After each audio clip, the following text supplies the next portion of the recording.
الله أكبر الله أكبر الله أكبر لا إله إلا الله والله أكبر الله أكبر ولله الحمد الله أكبر الله أكبر الله أكبر لا إله إلا الله والله أكبر الله أكبر ولله الحمد الله أكبر الله أكبر الله أكبر لا إله إلا الله والله أكبر الله أكبر ولله الحمد. أنت الرحمن يا الله، أنت الرحيم يا الله، أنت السلام يا الله، أنت العزيز يا الله، أنت القدوس يا الله، أنت الجبار يا الله. نحمده ونصلي على رسوله الكريم، أما بعد، فأعوذ بالله من الشيطان الرجيم، بسم الله الرحمن الرحيم، رب اشرح لي صدري ويسر لي أمري واحلل عقدة من لساني يفقهوا قولي. اللہ کے خوبصورت نام کے ساتھ حاضر ہیں. آج ہم اللہ سبحانہ وتعالیٰ کے نام الظاہر پر بات کریں گے. قرآن مجید میں آتا ہے هو الاول والآخر والظاہر والباطن، وہی اول ہے، وہی آخر، وہی ظاہر اور وہی باطن. ظاہر کا معنی ہوتا ہے وہ جو سب پر غالب ہے، سب سے اوپر ہے اور سب سے بڑھ کر نمایاں ہے، واضح ہے. اللہ سبحانہ وتعالی اپنی ذات کے اعتبار سے، اپنی صفات کے اعتبار سے سب پر غالب ہے. اس کی ایک صفت قاہر بھی ہے، غلبے والا، تسلط والا، اور اسی طرح وہ باطن ہونے کے باوجود، چھپا ہوا ہونے کے باوجود اپنی نشانیوں اور دلائل کے اعتبار سے سب پر سب سے زیادہ واضح بھی ہے. تو آئیے دیکھتے ہیں کہ اس نام کے بارے میں ہمیں قرآن و سنت سے کیا تعلیمات ملتی ہیں. سب سے پہلی بات تو یہ کہ اللہ سبحانہ وتعالی اپنی ذات کے اعتبار سے اپنی ساری مخلوق سے اوپر ہے، غالب ہے، اور باقی سب اس کے قبضے میں ہے، کنٹرول میں ہے، اور وہ عرش پر مستوی ہے. فرمایا تنزیلا ممن خلق الارض والسماوات العلی الرحمن علی العرش استوى. یہ اس ذات کی طرف سے نازل ہوا ہے جس نے زمین اور بلند آسمانوں کو پیدا کیا، جس نے اپنے عرش پر قرار پکڑا ہے. پھر اسی طرح قرآن مجید میں اور بھی کئی ایک مقامات پر اللہ سبحانہ وتعالیٰ کے عرش پر ہونے کی دلیل ہمیں ملتی ہے. مثلا اللہ سبحانہ وتعالیٰ نے عیسیٰ علیہ السلام کو جب واپس بلایا تو اس کے بارے میں فرمایا بل رفعہ اللہ الیہ، بلکہ اللہ نے اس کو اپنی طرف اٹھا لیا. وکان اللہ عزیزا حکیما، اور ہے اللہ زبردست حکمت والا. پھر فرشتے بھی اسی کی طرف چڑھ کر جاتے ہیں. قرآن مجید میں آتا ہے تعرج الملائکۃ والروح الیہ فی یوم کان مقدارہ 50,000 سنہ. فرشتے اور روح اس کی طرف چڑھتے ہیں. وہ عذاب ایک ایسے دن میں ہوگا جس کا اندازہ 50,000 سال کے برابر ہے. بہرحال اللہ سبحانہ وتعالیٰ کے حکم سے فرشتے اللہ تعالیٰ کے حکم لے کر اترتے بھی ہیں اور واپس چڑھتے بھی ہیں. ہر انسان کے ساتھ جو کرامن کاتبین ہیں وہ دن میں 2 مرتبہ تبدیل ہوتے ہیں، ایک فجر کی نماز میں اور ایک عصر کی نماز میں. اور دن بھر انسان نے جو کام کیا ہوتا ہے وہ عصر کے وقت لے کر اوپر چڑھ جاتے ہیں، اور اسی طرح فجر سے لے کر رات پوری جو فرشتے لکھتے ہیں، نوٹ کرتے ہیں، وہ فجر کے وقت اوپر چڑھ جاتے ہیں. تو یہ سب اللہ سبحانہ وتعالیٰ کے پاس جاتے ہیں. اس سے بھی پتہ چلتا ہے کہ اللہ سبحانہ وتعالیٰ سب پر غالب ہے، اوپر ہے. پھر آپ صلی اللہ علیہ وسلم کے پاس آسمان سے خبریں آتی تھیں، اور اس کا ذکر ایک حدیث میں بھی ملتا ہے. ابو سعید خدری کہتے ہیں کہ یمن سے حضرت علی رضی اللہ تعالی عنہ نے کچھ سونا بھیجا جو ابھی پوری طرح صاف بھی نہیں کیا گیا تھا. نبی صلی اللہ علیہ وسلم کے پاس جب یہ پہنچا تو آپ نے یہ 4 لوگوں میں تقسیم کر دیا. اس پر کسی نے اعتراض کیا کہ انصاف نہیں کیا گیا. تو آپ صلی اللہ علیہ وسلم کو جب یہ پتا چلا تو آپ نے فرمایا کہ تم مجھ پر اعتبار نہیں کرتے؟ میں اس اللہ کا امین ہوں جو آسمان میں ہے، اور آسمان کی خبریں میرے پاس صبح و شام آتی ہیں. یعنی اس حدیث سے بھی پتہ چلتا ہے کہ اللہ سبحانہ وتعالی اوپر ہے، غالب ہے، بلند ہے. پھر اسی طرح اس کا دوسرا معنی غلبے اور قہر والا، یعنی پوری قوت اور کنٹرول کرنے والا. اللہ سبحانہ وتعالی کا قہر اور غلبہ ہم تھرو آؤٹ دیکھتے ہیں تاریخ میں کہ کس طرح اس نے مختلف قوموں کو مہلت دی، اور پھر جب ان کے خاتمے کا وقت آ گیا تو ان کو تہس نہس کر کے رکھ دیا گیا. مثلا قوم لوط پر اللہ تعالیٰ کا قہر کس طرح نظر آتا ہے. سورۃ ہود میں فرمایا فَلَمَّا جَاءَ أَمْرُنَا جَعَلْنَا عَالِيَهَا سَافِلَهَا وَأَمْطَرْنَا عَلَيْهَا حِجَارَةً مِّن سِجِّيلٍ مَّنضُودٍ مُّصَوَّمَةً عِندَ رَبِّكَ وَمَا هِيَ مِنَ الظَّالِمِينَ بِبَعِيدٍ. پھر جب ہمارا حکم آیا تو ہم نے اس کے اوپر والے حصے کو نیچے کا کر دیا اور ان پر تہ بتہ کنگر کے پتھر برسائے جو تیرے رب کے ہاں سے نشان لگائے ہوئے تھے، اور وہ ان ظالموں سے ہرگز کچھ دور نہیں. یعنی اللہ سبحانہ وتعالیٰ نے اس قوم سے ان کے گناہوں کا ایسا بدلہ لیا کہ ان کو نمونہ عبرت بنا کر رکھ دیا. جبریل کے ہاتھوں اللہ تعالیٰ نے اس قوم کو ہلاک کیا تھا تو انہوں نے ان کی بستیوں کو الٹا کیا. اب آپ سوچئے کہ زمین پر ایک پورا شہر بس رہا ہو اور اس کو جبریل علیہ السلام کو اللہ تعالیٰ نے ایسی قوت دی کہ انہوں نے اس کو اٹھا لیا اور پھر اوپر لے جایا اور پھر واپس پلٹایا اور زمین پر پھینکا. اور اس حالت میں لوط علیہ السلام اور ان کے گھر والے وہاں سے نکل گئے. ان کی بیوی بھی ساتھ نکلی تھی، لیکن وہ راستے میں سے جب پیچھے پلٹ کر دیکھا جس سے اللہ تعالیٰ نے منع کیا تھا تو ایک پتھر اس کو بھی آ کر لگا اور وہ ختم ہو گئی. تو اس سے یہ پتہ چلتا ہے کہ اللہ سبحانہ تعالیٰ کا حکم نافذ ہوتا ہے، اور جب اس کا حکم آ جاتا ہے تو کوئی بھی پھر کہیں بھاگ نہیں سکتا. ہر ایک اللہ سبحانہ تعالیٰ کے قبضے اور کنٹرول میں ہے.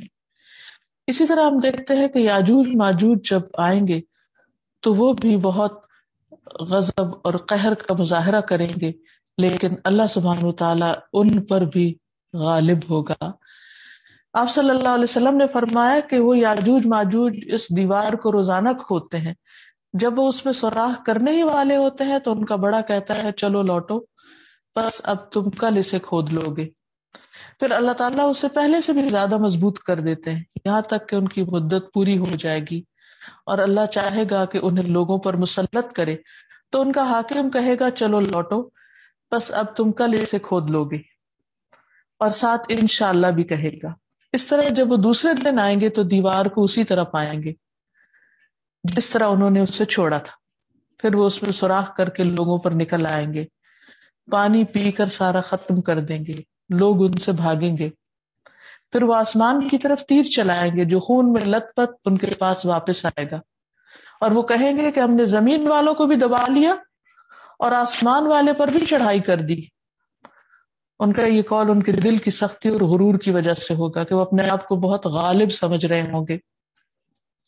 پھر اللہ ان کی گردنوں میں ایک کیڑا پیدا کر دیں گے جس سے وہ سب مر جائیں گے. پھر آپ نے فرمایا اس ذات کی قسم جس کے قبضے میں محمد کی جان ہے صلی اللہ علیہ وسلم کہ زمین کے جانور ان کا گوشت کھا کر موٹے ہو جائیں گے اور مٹکتے پھریں گے اور ان کا گوشت کھانے پر اللہ کا خوب شکر ادا کریں گے.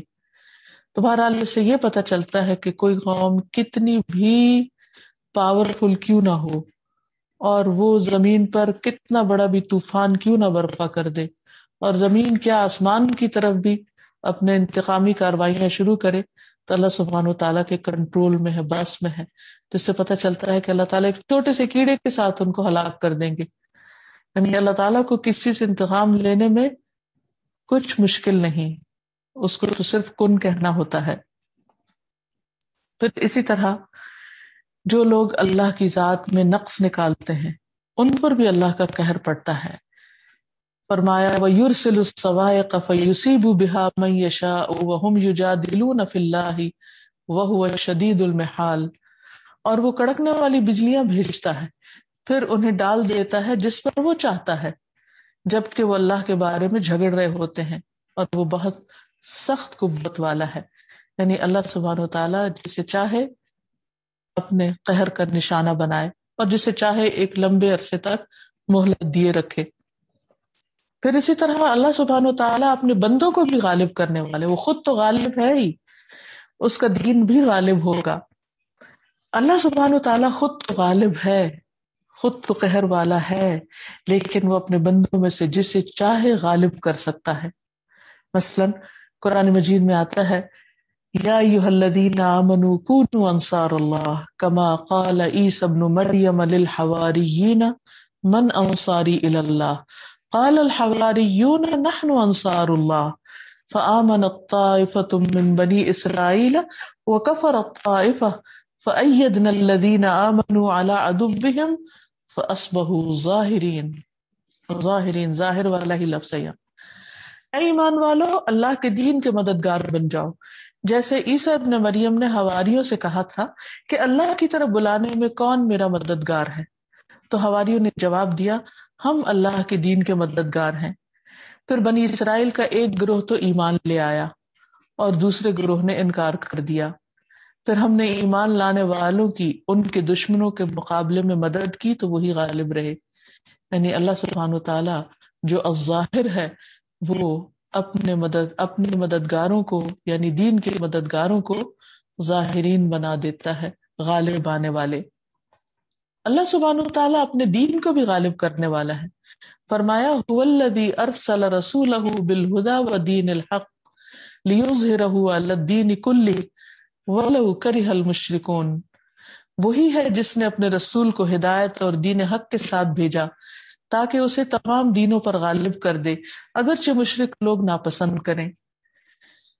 پھر اسی طرح ظاہر کا ایک معنی واضح بھی ہے۔ اللہ سبحانہ وتعالیٰ خود بھی واضح ہے اپنے دلائل کے ساتھ اور چیزوں کو واضح کرنے والا بھی ہے۔ وہ اپنی ذات کی وضاحت کرنے والا ہے سب سے پہلے کائنات کی نشانیوں کے ذریعے۔ فرمایا الم ترا، کیا تم نے غور نہیں کیا، ان اللہ یسجد لہ من فی السماوات ومن فی الارض والشمس والقمر والنجوم والجبال والشجر والدواب، کیا تو نے نہیں دیکھا کہ بے شک اللہ اسی کے لیے سجدہ کرتے ہیں جو کوئی آسمانوں میں ہے اور جو زمین میں ہے، اور سورج اور چاند اور ستارے اور پہاڑ اور درخت اور چوپائے سب اللہ کو سجدہ کر رہے ہیں، یعنی سب اللہ کے حکم کے تابع ہیں اور اللہ کے حکم کے آگے جھکے ہوئے ہیں۔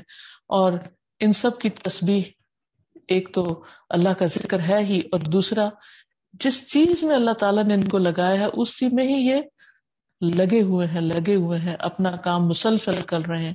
اب دیکھیے سورج جس دن سے پیدا ہوا ہے مسلسل چمک رہا ہے، مسلسل اپنے مدار میں گردش کر رہا ہے، اور کبھی اس نے ایک دفعہ بھی ڈیوٹی سے کوئی دن آف نہیں لیا، کوئی لمحہ بھی آف نہیں لیا، اور وہ مسلسل اطاعت اور تابعداری میں لگا ہوا ہے۔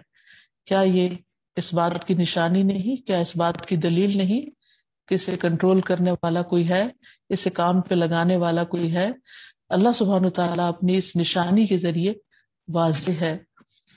پھر اسی طرح آسمان و زمین اس کے وجود پر دلیل ہیں، کیونکہ یہ سب کچھ خود نہیں بن سکتا۔ فرمایا قل انظروا ماذا فی السماوات والارض وما تغنی الآیات والنذر عن قوم لا یؤمنون، آپ ان سے کہیے کہ ذرا دیکھو تو آسمان اور زمین میں کچھ نشانیاں ہیں، مگر جو لوگ ایمان ہی نہ لانا چاہیں یہ نشانیاں اور ڈراوے ان کے کس کام آ سکتے ہیں، یعنی ان کو کچھ فائدہ نہیں پہنچتا۔ پھر اسی طرح آسمان و زمین قیامت سے ڈرتے ہیں۔ رسول اللہ صلی اللہ علیہ وسلم نے فرمایا کوئی مقرب فرشتہ زمین، آسمان، پہاڑ اور پتھر ایسا نہیں جو جمعے کے دن سے نہ ڈرتا ہو کہ اس دن قیامت قائم ہوگی۔ پھر اسی طرح سورج چاند اللہ تعالیٰ کی نشانیوں میں سے ہے۔ اللہ تعالیٰ فرماتے هو الذی جعل الشمس ضیاء والقمر نورا وقدرہ منازل لتعلموا عدد السنین والحساب ما خلق اللہ ذلک الا بالحق یفصل الآیات لقوم یعلمون. وہی ہے جس نے سورج کو تیز روشنی اور چاند کو نور والا بنایا اور اس کی منزلیں مقرر کی تاکہ تم سالوں کی گنتی اور حساب معلوم کرو. یعنی اتنا پریسائزلی یہ سب کچھ ہو رہا ہے کہ تمہاری گنتی میں کوئی خلل نہیں واقع ہوتا، تمہارے کیلنڈر ان پر بیس کرتے ہیں.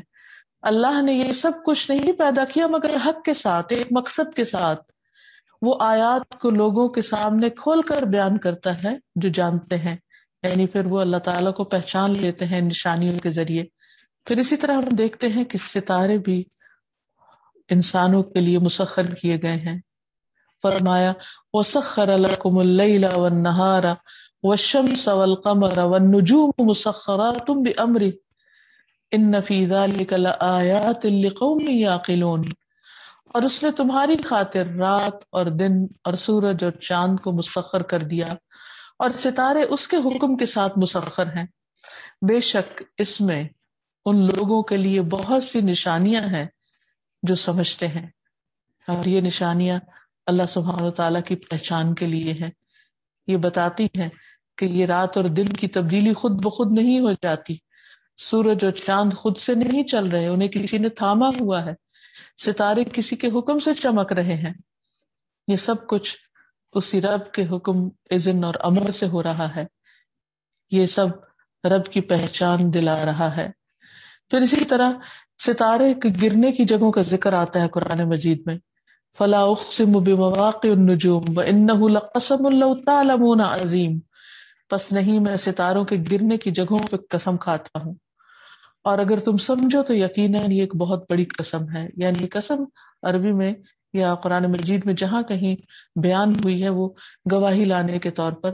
یہ ستاروں میں غور و فکر کرو اور ان کا ٹوٹنا اور گرنا اور زمین پر اس کثرت کے ساتھ گرنا اور پھر بھی زندگی کا قائم رہنا، یہ اللہ تعالیٰ کی نشانیوں میں سے ایک نشانی ہے. پھر وہ لوگ جو اللہ سبحانہ تعالیٰ کا ذکر کرتے ہیں، کائنات کی نشانیوں میں جب غور کرتے ہیں تو ایک ایک نشانی ان کو اللہ کی یاد دلاتی ہے.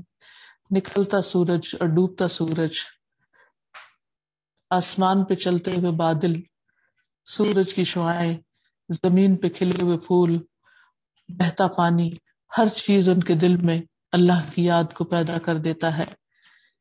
اور یہ سب کچھ دراصل انسان کی توجہ اپنی طرف کھینچتا ہے اور اسے بار بار یاد دلاتا ہے کہ ان سب کا پیدا کرنے والا کوئی ہے اور ان سب پر اسی کا حکم چل رہا ہے، تبھی تو یہ سب کچھ قائم ہے. اگر اس کے علاوہ کسی اور کا حکم ہوتا یا اس کا کنٹرول نہ ہوتا، کوئی اور ان کو کنٹرول کر جاتا، تو یہ کائنات اربوں خربوں سال سے اس طرح کام نہ کرتی جس طرح ہم اس کو مسلسل ایک ہی طریقے پر کام کرتے ہوئے دیکھ رہے ہیں. پھر اسی طرح دن اور رات کے آنے جانے میں اس کے وجود کا اس بات ہے.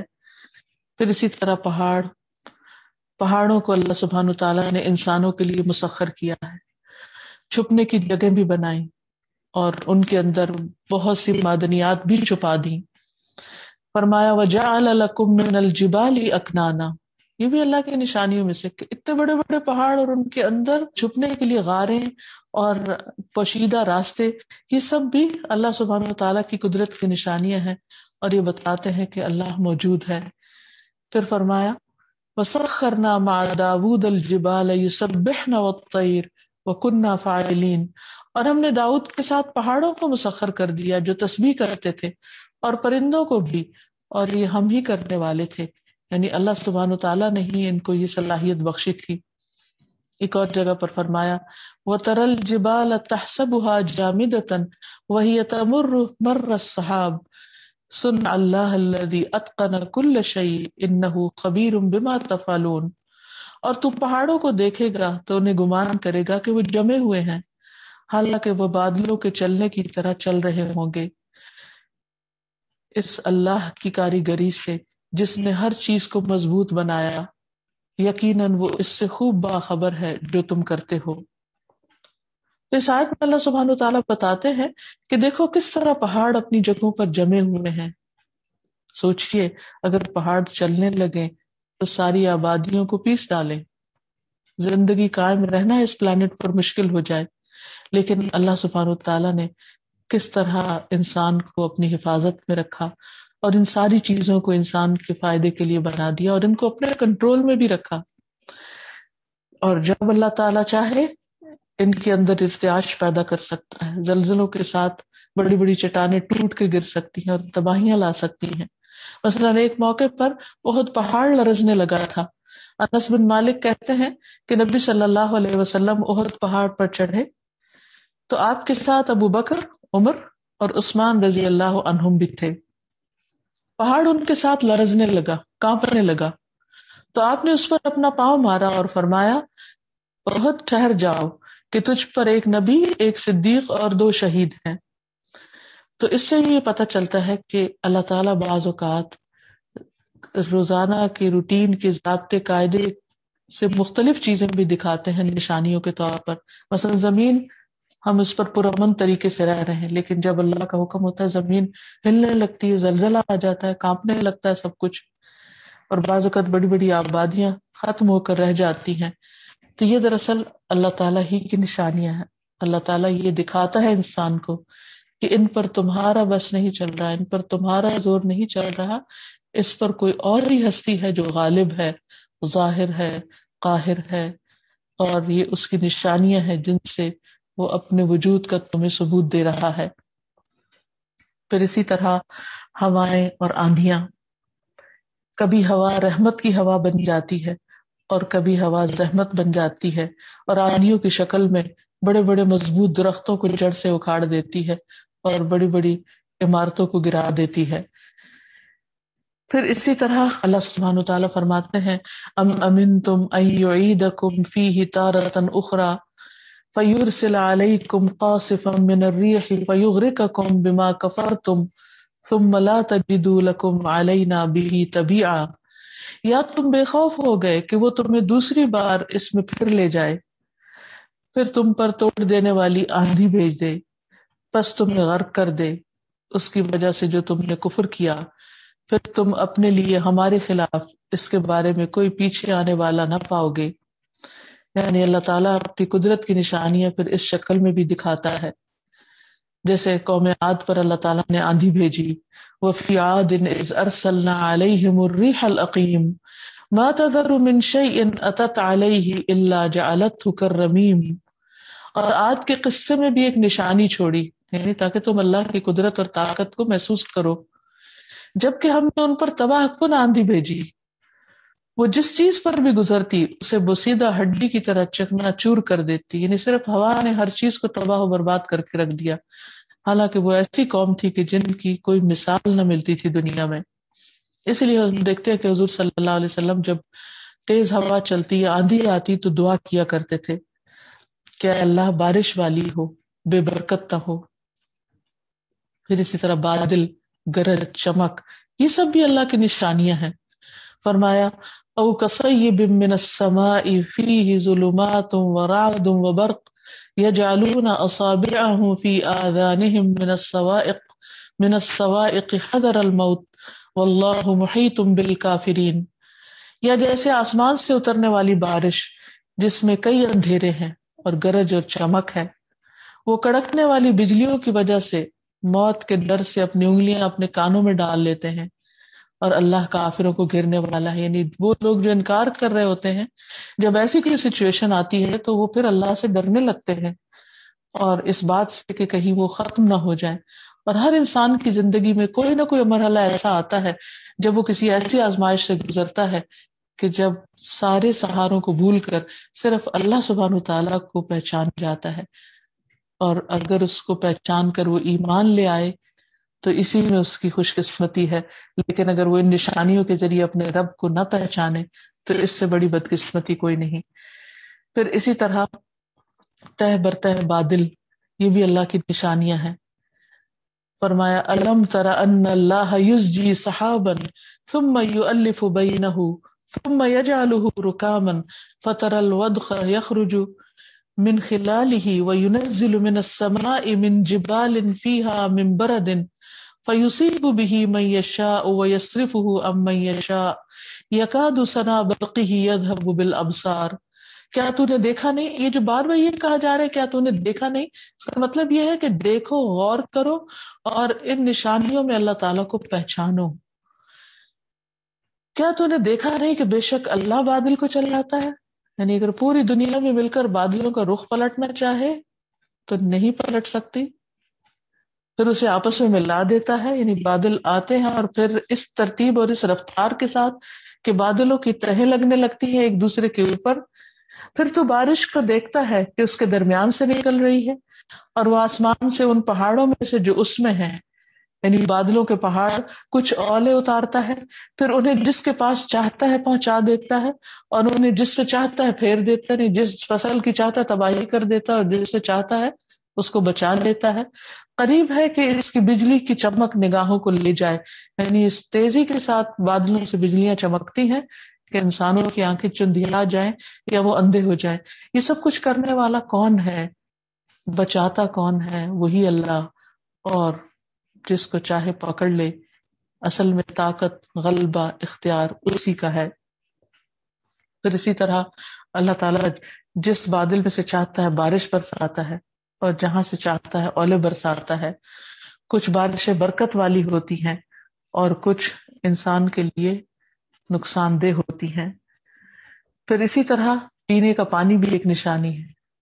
زمین کا ایک حصہ صرف خشکی ہے، 3 حصے پانی، اور وہ پانی کھارا ہے، لیکن سبحان اللہ، اللہ سبحانہ تعالیٰ نے اپنے بندوں کے لیے زمین کے اندر، اسی زمین کے اندر جس کے اندر کثیر تعداد میں کھارا پانی، وہی میٹھا پانی بھی انسان کے لیے محفوظ کر دیا، اور اس کو ایسا پانی پلایا کہ جس سے اس کی زندگی قائم رہ سکے۔ اور نہ صرف یہ کہ انسانوں کی زندگی بلکہ درختوں کی، پودوں کی بھی۔ فرمایا هو الذی انزل من السماء ماء لکم منہ شراب ومنہ شجر فیہ تسیمون، وہی ہے جس نے آسمان سے کچھ پانی اتارا، تمہارے لیے اسی سے پینا ہے، اور اسی سے پودے ہیں جن میں تم چراتے ہو۔ پھر اسی طرح درخت اگائے اللہ تعالیٰ نے، جو قدرت کی نشانیوں میں سے بہت بڑی نشانیاں ہیں، کہ کس طرح سال ہر سال تک وہ اللہ سبحانہ وتعالیٰ کی اطاعت میں کھڑے رہتے ہیں، وہ اپنی جگہ نہیں چھوڑتے، کس قدر استقامت ہے ان میں، اور کس طرح انسانوں کو اپنا سایہ، آکسیجن اور پھل دیتے چلے جاتے ہیں۔ ایک ہی درخت ہے لیکن بے شمار فائدے۔ یہ سب کچھ کرنے والا کون ہے؟ اللہ سبحانہ وتعالیٰ۔ اور پھر درختوں سے تیل بھی پیدا کیا، جیسے زیتون کے درخت سے۔ فرمایا وَشَجَرَةً تَخْرُجُ مِن طُورِ سَيْنَاءَ تَنبُتُ بِالدُّهْنِ وَصِبْغٍ لِّلْآكِلِينَ، اور وہ درخت بھی جو طور سینا سے نکلتا ہے، تیل لے کر اگتا ہے، اور کھانے والوں کے لیے سالن بھی۔ اس درخت کو مبارک درخت بتایا گیا۔ رسول اللہ صلی اللہ علیہ وسلم نے فرمایا زیتون کا تیل کھایا کرو اور اس سے تیل لگایا کرو، کیونکہ وہ بابرکت درخت ہے۔ اسی طرح درختوں میں کھجور کا درخت بھی بہت مفید درخت ہے۔ نبی صلی اللہ علیہ وسلم نے فرمایا بعض درخت ایسے ہوتے ہیں جن کی برکت مسلمان کی برکت کی طرح ہوتی ہے، وہ کھجور کا درخت ہے، اور کھجور کا درخت مومن کو اس سے تشبیہ بھی دی گئی ہے۔ بہرحال یہ بھی اللہ کی نشانیوں میں سے ایک نشانی ہے، جس کے ذریعے اللہ سبحانہ وتعالی اپنی شان دکھاتا ہے۔ پھر اسی طرح دیگر پھل اور نباتات، زمین سے طرح طرح کے پھل اللہ تعالیٰ نے پیدا کیے، سبزیاں پیدا کی کثیر تعداد میں کہ جس سے لوگ فائدہ اٹھاتے ہیں۔ اور پھر پھلوں کے پکنے میں اللہ تعالیٰ نے اپنی نشانی ظاہر کی۔ فرمایا انظروا الی ثمرہ، دیکھو اس کے پھل کی طرف جب وہ پھل لائے، اذا اثمر وینعہ، اور اس کے پکنے کے عمل پر بھی غور کرو۔ ان فی ذلکم لآیات لقوم یؤمنون، یقیناً ان باتوں میں ان لوگوں کے لیے بہت سی نشانیاں ہیں جو ایمان لاتے ہیں۔ پھر اسی طرح اللہ تعالیٰ نے بندوں کو دودھ پلایا، اور دودھ کہاں سے آتا ہے؟ گوبر اور خون کے درمیان سے خالص دودھ۔ یہ بھی اللہ کی نشانیوں میں سے ایک بہت بڑی نشانی ہے کہ گائے گھاس کھاتی ہے، اور وہ گھاس کس طرح دودھ کی شکل میں کنورٹ ہو جاتا ہے، اور کتنا صاف ستھرا اور پاکیزہ دودھ بندوں کے لیے پیدا ہوتا ہے۔ گویا یہ ہمارے لیے چھوٹی چھوٹی فیکٹریاں لگا دی، چلتی پھرتی فیکٹریاں کہ جن سے انسان اپنی غذا کے سامان حاصل کرتا ہے۔ کیا کوئی انسان بھی ایسی فیکٹری لگا سکتا ہے؟ پھر اسی طرح آپ نے فرمایا کہ دودھ سے بڑھ کر کوئی چیز کفایت کرنے والی نہیں.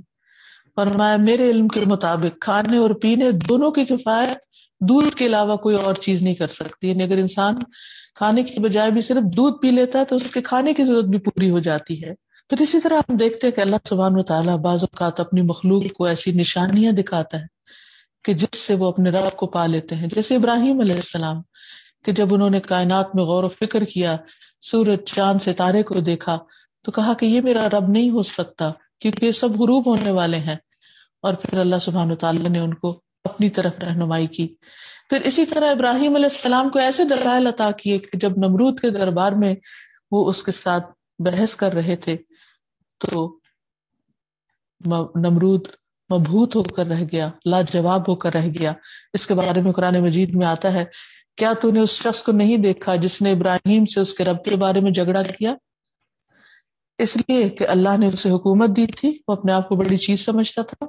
جب ابراہیم نے کہا کہ میرا رب وہ ہے جو زندگی بخشتا اور موت دیتا ہے تو اس نے کہا میں زندگی بخشتا اور موت دیتا ہوں. اور کہا جاتا ہے کہ اس نے جیل خانے سے ایک قیدی کو بلوا کر اس کو مار ڈالا اور دوسرے کو چھوڑ دیا اور کہا کہ دیکھا نہیں کہ میں زندگی موت کا مالک ہوں. ابراہیم علیہ السلام نے کہا پھر اللہ تو سورج کو مشرق سے نکالتا ہے تو اسے مغرب سے نکال دے. تو وہ شخص جس نے کفر کیا تھا حیرت زدہ رہ گیا، لاجواب ہو گیا. اور اللہ ظالم لوگوں کو ہدایت نہیں دیتا. یعنی جب وہ نہیں ماننا چاہتے تو ان کے سامنے بڑی بڑی نشانیاں بھی آ جائیں تو وہ نہیں مانتے. لیکن جس کے اندر ہدایت کی طلب ہوتی ہے تو دن رات اس کے لیے کائنات میں نشانیاں بکھری ہوئی ہیں، اللہ تعالیٰ نے ظاہر کی ہوئی ہیں کہ جس سے انسان اپنے رب تک پہنچ سکتا ہے. موسیٰ علیہ السلام کو اللہ تعالیٰ نے نشانیوں کے ساتھ فرعون کے پاس بھیجا اور انہوں نے بھی رب العالمین کی پہچان مختلف طریقوں سے کروائی، لیکن جس کو نہیں ماننا تھا وہ نہیں مانا. پھر اسی طرح اللہ سبحانہ وتعالیٰ نے انبیاء کو معجزات عطا کیے اور اس میں ہم دیکھتے ہیں کہ موسیٰ علیہ السلام کو ید بیضاء یعنی سفید چمکتا ہاتھ دیا اور اسی طرح عصا دیا کہ جو پھینکنے پر سانپ بن جاتا تھا، ایک بڑا اژدہا بن جاتا تھا تاکہ وہ فرعون اور اس کے درباریوں کو سیدھے رستے پر لا سکے. پھر اسی طرح نبی صلی اللہ علیہ وسلم کے بھی بہت سے معجزات تھے اور ان میں ہم دیکھتے ہیں کہ قرآن مجید سب سے بڑا معجزہ جو زندہ باقی معجزہ ہے کیونکہ آپ کی رسالت آخرت قیامت تک ہے اور آپ کے بعد چونکہ کسی رسول اور نبی کو نہیں آنا تو آپ کا معجزہ بھی ہمیشہ کے لیے باقی ہے، یعنی قرآن مجید کی شکل میں، جبکہ باقی پیغمبروں کے معجزات ان کے ساتھ ہی ختم ہو گئے. پھر اسی طرح ہم دیکھتے ہیں کہ آپ کے معجزات میں سے درختوں کا آپ کی بات سننے کے لیے آنا ہے. پھر اسی طرح اور بھی بہت سے معجزات ہیں جس سے یہ ظاہر ہوتا ہے کہ آپ اللہ کے نبی تھے اور آپ کے ذریعے اللہ تعالیٰ نے حق کو واضح کیا. جب بندے کے اندر اللہ سبحانہ تعالیٰ کی ذات پر ایمان ہو جاتا ہے اور وہ جان لیتا ہے کہ اس کا رب ساری نشانیوں میں ظاہر ہے تو پھر اس کی زندگی میں غور و فکر کی عادت ہو جاتی ہے اور وہ کائنات پر اللہ کے حکم کے مطابق غور و فکر کرنے لگتا ہے، رب کو رب کی نشانیوں سے پہچاننے لگتا ہے اور پھر اپنی ذات پر بھی غور و فکر کرتا ہے. اللہ تعالیٰ جیسے فرماتے ہیں اولم یتفکروا فی انفسہم ما خلق اللہ السماوات والارض وما بینہما الا بالحق واجل مسمى وان کثیرا من الناس بلقاء ربہم لکافرون. کیا انہوں نے کبھی اپنے آپ میں غور و فکر نہیں کیا؟ انسان اپنے ہاتھوں کو دیکھے کہ کس طرح باہر کس کے اور طرح ہے، اندر کی طرف اور طرح ہے، پھر کس طرح ناخن بہترین طریقے سے انگلیوں میں جڑے ہوئے ہیں، پھر اسی طرح انگلیوں کے کٹ، پھر بازوؤں کا کٹ، پھر انسان اپنے چہرے پر دیکھے تو کس طرح بغیر جوڑوں کے اللہ تعالیٰ نے اس کی ناک کو اوپر اٹھایا اور اس کو خوبصورت بنایا، اس کی آنکھیں اور اس کے کان نکالے. یہ ساری اللہ سبحانہ تعالیٰ کی نشانیاں ہیں جن پر اللہ تعالیٰ غور و فکر کی دعوت دیتے ہیں اور ساتھ ہی فرمایا کہ جو غور و فکر نہ کرے اس کے لیے پھر تباہی ہے. نبی صلی اللہ علیہ وسلم نے فرمایا اللہ تعالیٰ کی قدرت کے مظاہر میں غور کرو، اللہ تعالیٰ کی ذات میں غور نہ کرو کیونکہ تم نے دیکھا نہیں اس کو تو پھر غور کرنے کا فائدہ بھی نہیں ہوگا، لیکن جو چیزیں نظر آتی ہیں ان میں غور و فکر کرو. اور پھر یہ بھی ہے کہ اللہ کے بندے اللہ تعالیٰ کی نشانیوں سے بہت کچھ سیکھتے بھی ہیں. فرمایا والذین اذا ذکروا بآیات ربہم لم یخروا علیہا صما وعمیانا اور وہ کہ جب انہیں ان کے رب کی آیات کے ساتھ نصیحت کی جائے تو ان پر بہرے اور اندھے ہو کر نہیں گرتے۔ نبی صلی اللہ علیہ وسلم اللہ تعالیٰ کی تخلیق پر غور و فکر کر کے علم کی باتیں نکالتے تھے اور اپنے صحابہ کو سمجھاتے تھے، سکھاتے تھے۔ ابو ذر کہتے ہیں کہ ہم نے رسول اللہ صلی اللہ علیہ وسلم کو چھوڑا، لیکن آپ کی زندگی میں جب کوئی پرندہ فضا میں بھی پھڑپھڑاتا تو آپ اس سے بھی ہمارے لیے کوئی علم کی بات نکال کر ہمیں سکھاتے۔ اور دوسری طرف جو لوگ اللہ تعالیٰ کو نہیں پہچانتے ان کے انجام سے عبرت لینے کی ضرورت ہے۔ پچھلی قوموں کے انجام سے، فرعون سے، قارون سے، حامان سے، کہ جن لوگوں نے اللہ تعالیٰ کی نشانیوں سے اللہ کو نہیں پہچانا، پیغمبروں کے معجزات سے نہیں جانا اور ان کی لائی ہوئی تعلیمات سے اللہ تعالیٰ کو نہیں پہچانا، پھر ان کا انجام کیا ہوا۔ تو کون عبرت نہیں لیتا؟ وہ جو فاسق ہوتا ہے۔ فرمایا وَلَقَدْ أَنزَلْنَا إِلَيْكَ آيَاتٍ بَيِّنَاتٍ وَمَا يَكْفُرُ بِهَا إِلَّا الْفَاسِقُونَ، ہم نے آپ کی طرف نہایت واضح آیات نازل کی جن کا فاسقوں کے سوا کوئی بھی انکار نہیں کرتا۔ پھر اللہ تعالیٰ کی آیات سے وہ نہیں سبق لیتے جو ان سے بے رخی برتتے، جو ان کی طرف توجہ ہی نہیں کرتے، یا جو ان سے غفلت میں پڑے ہوئے ہیں، یا وہ جو دل کے اندھے ہیں۔ فرمایا وَأَغْرَقْنَا الَّذِينَ كَذَّبُوا بِآيَاتِنَا إِنَّهُمْ كَانُوا قَوْمًا عَمِينَ، اور ان لوگوں کو غرق کر دیا جنہوں نے ہماری آیات کو جھٹلایا، یقیناً وہ اندھے لوگ تھے۔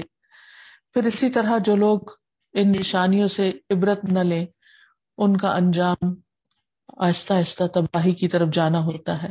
ایسے لوگ خسارے میں پڑنے والے ہوتے ہیں، اور ایسے لوگوں کے دلوں پر بھی پردے پڑ جاتے ہیں، کیونکہ اللہ تعالیٰ نے تو ہر نشانی کھول کر بیان کی، لیکن جب انسان اس صلاحیت سے فائدہ نہیں اٹھاتا تو اللہ سبحانہ وتعالیٰ پھر صلاحیت ہی چھین لیتے ہیں اور پھر ان کا انجام نہایت بھیانک ہوتا ہے۔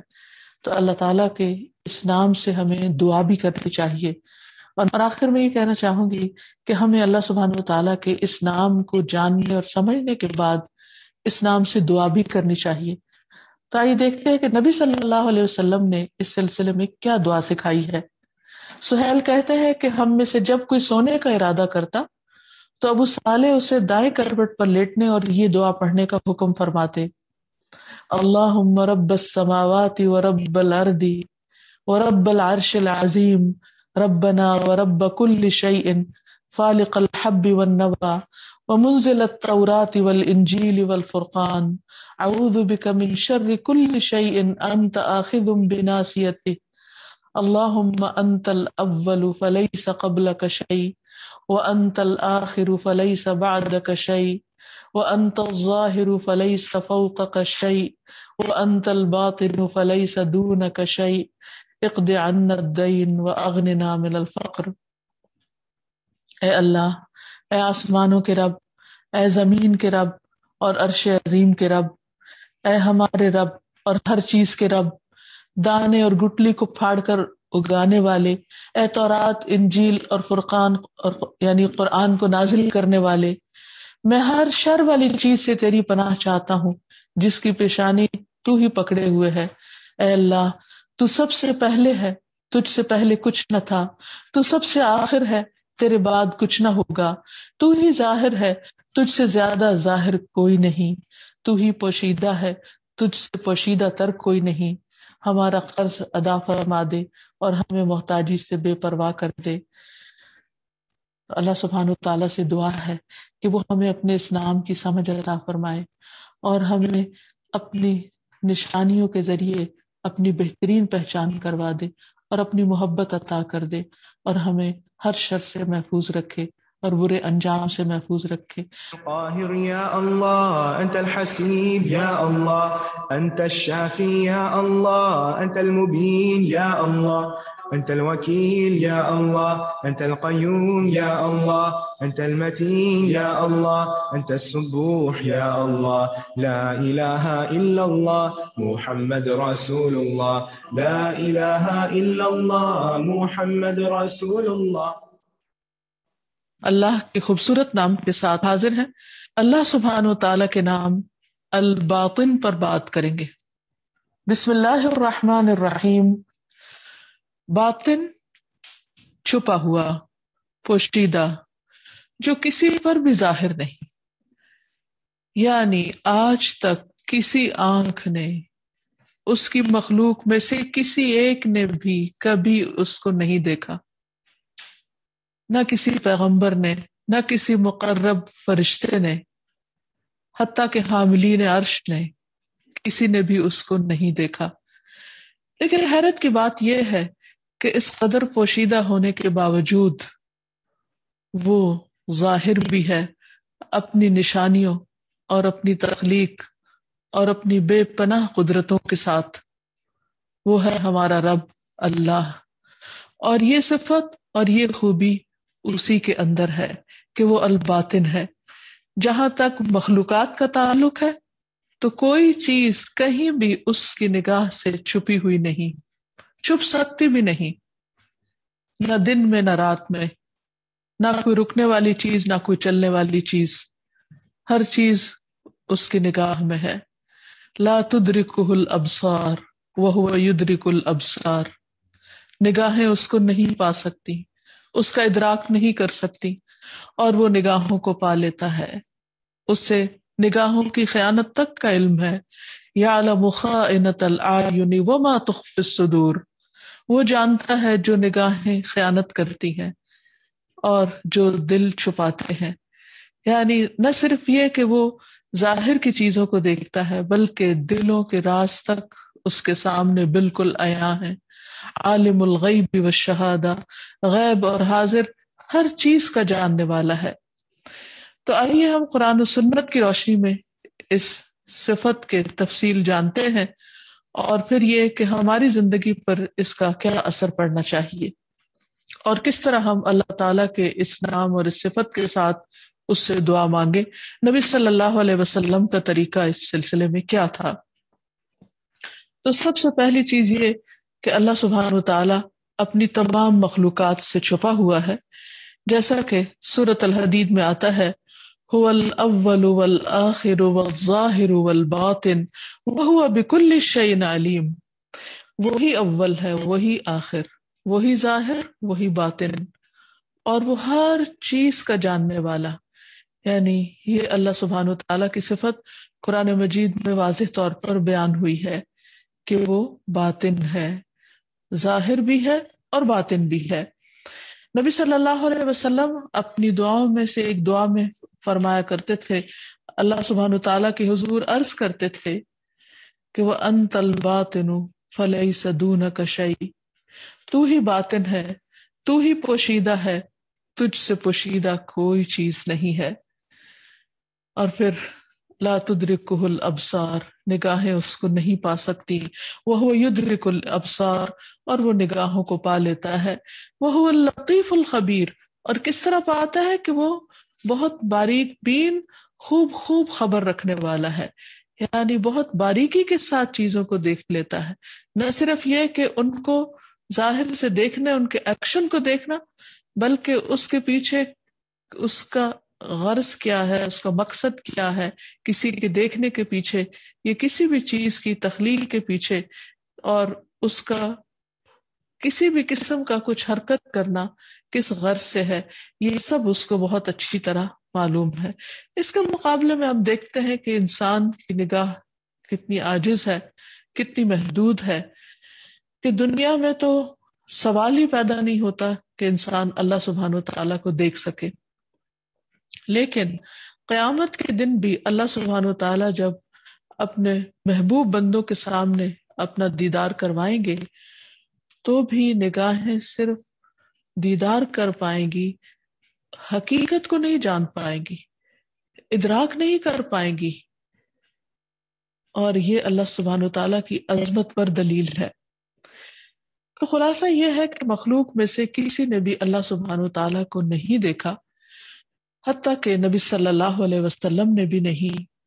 مسروق بیان کرتے ہیں کہ میں نے عائشہ رضی اللہ تعالیٰ عنہا سے پوچھا، اے ہماری ماں، کیا محمد صلی اللہ علیہ وسلم نے معراج کی رات میں اپنے رب کو دیکھا تھا؟ حضرت عائشہ رضی اللہ تعالیٰ عنہا نے کہا، تم نے ایسی بات کہی کہ میرے رونگٹے کھڑے ہو گئے۔ کیا تم ان 3 باتوں سے بھی نا واقف ہو؟ جو شخص بھی تم میں سے یہ 3 باتیں بیان کرے وہ جھوٹا ہے، اور ان میں سے ایک یہ کہ جو شخص یہ کہتا ہو کہ محمد صلی اللہ علیہ وسلم نے معراج میں اپنے رب کو دیکھا تھا تو وہ جھوٹا ہے۔ پھر انہوں نے یہ آیت پڑھی، لا تدرکہ الابصار وہو یدرک الابصار وہو اللطیف الخبیر، کہ نگاہیں اس کو نہیں پا سکتی اور وہ نگاہوں کو پا لیتا ہے اور وہ باریک بین باخبر ہے۔ پھر یہ کہ اللہ سبحانہ وتعالی نور ہے جس سے دیکھا نہیں جا سکتا۔ عبداللہ بن شقیق ایک تابعی ہیں اور وہ ابو ذر رضی اللہ تعالیٰ عنہ سے پوچھتے ہیں اور کہتے ہیں کہ اگر میں نبی صلی اللہ علیہ وسلم کی زندگی کو پال لیتا تو میں آپ سے ایک سوال ضرور کرتا۔ اس پر ابو ذر کہنے لگے کہ وہ سوال کیا ہے؟ انہوں نے کہا میں یہ پوچھتا کہ کیا آپ نے اپنے رب عز و جل کو دیکھا ہے؟ تو ابو ذر کہنے لگے یہ سوال میں تم سے پہلے ہی پوچھ چکا ہوں، جس کے جواب میں نبی صلی اللہ علیہ وسلم نے فرمایا تھا کہ وہ نور ہے، یعنی اللہ سبحانہ و تعالی نور ہے، میں اسے کہاں دیکھ سکتا ہوں، یعنی میں نے اس کو نہیں دیکھا۔ اور یہ بھی ہے کہ مخلوق اس کا دیدار برداشت بھی نہیں کر سکتی، یعنی اس وقت اس دنیا کے اندر خاص طور پر مخلوق کے اندر کیپیسٹی ہی نہیں، وہ طاقت ہی نہیں، وہ قدرت ہی نہیں کہ وہ اپنے رب کا دیدار کرنے کے قابل ہو سکے۔ ابو موسیٰ کہتے ہیں کہ رسول اللہ صلی اللہ علیہ وسلم نے ہم سے کھڑے ہو کر 5 باتیں فرمائیں۔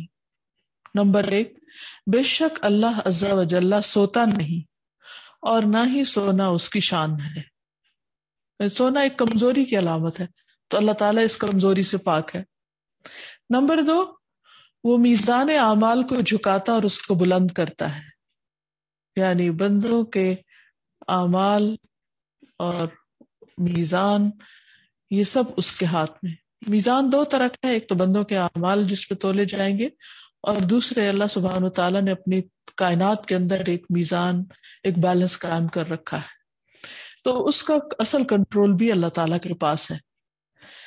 تیسری بات یہ کہ اس کی طرف رات کا عمل دن کے عمل سے پہلے اور دن کا عمل رات کے عمل سے پہلے بلند کیا جاتا ہے، یعنی پہنچا دیا جاتا ہے۔ نمبر 4، اس کا حجاب نور ہے، اس کا حجاب نور ہے، اگر وہ اسے کھول دے تو اس کے چہرے کی شعاعیں جہاں جہاں تک پہنچے وہ اس کی مخلوق کو جلا دے، یعنی اس کی مخلوق میں سے کوئی مخلوق بھی اتنی پاورفل نہیں کہ وہ صرف اس کی ان شعاؤں کی تاب ہی لا سکے، وہ بھی نہیں لا سکتی۔